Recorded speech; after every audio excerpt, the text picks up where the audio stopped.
Oi pessoal, tudo bem? Hoje aconteceu algo muito importante no mundo da Fórmula 1. Foi finalmente fechado o regulamento de motores para 2026.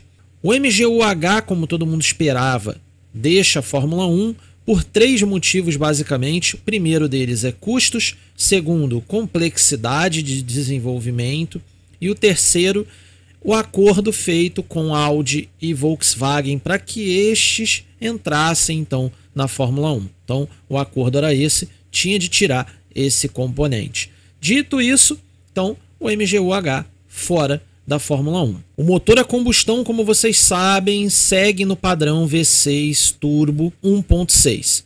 Então tudo se mantém. O que vai mudar agora é o fluxo de combustível, que vai cair muito mesmo. O que a Autosport Magazine especula é que a gente tem aí uma equalização do trem de força, no sentido de que agora a geração de potência vai ser feita quase que meio a meio.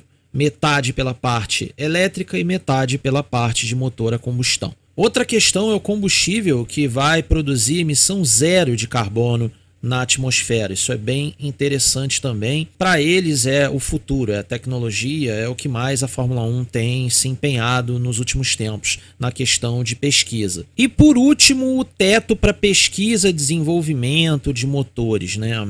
Segundo a Autosport Magazine, a gente vai ter o teto também dos trens de força. Então, atualmente, esse teto está na casa de 95 milhões de dólares e, segundo a revista, esse teto será de 130 milhões de dólares em 2026. Ou seja, eles estão criando todos os pilares possíveis para tentar a equalização dos motores, o que é muito importante na minha visão.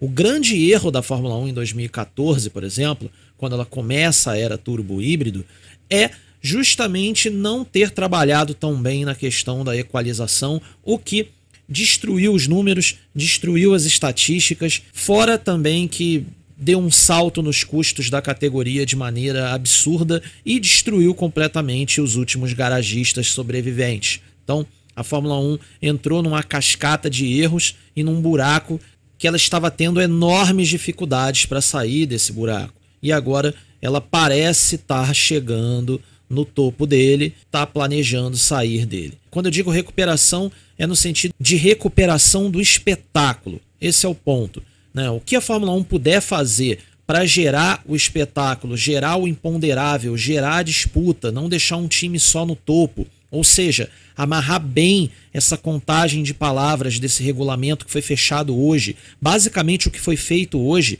é o texto da regra, ou seja, a contagem de palavras. Ela tem que ser muito bem feita para não gerar as brechas, né? Como aconteceu, por exemplo, com a asa traseira da Aston Martin lá, por exemplo, no GP da Hungria. Foi um erro de contagem de palavras que gerou uma brecha. E aí gerou aquela asa traseira da Aston Martin. Se vocês quiserem, eu comento num vídeo para vocês em detalhes o que é aquilo, o que eles têm de vantagem com aquela asa traseira, enfim.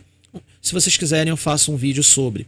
O ponto é que a Fórmula 1 ela precisa amarrar muito bem a contagem de palavras desses motores para evitar possíveis brechas, né? E aí você consegue dessa forma, então, a equalização.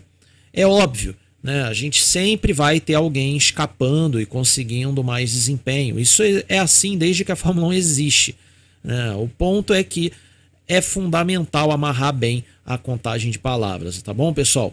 Então é isso, a gente se vê assim que a gente tiver alguma coisa relevante de notícia no mundo da Fórmula 1. Então até lá.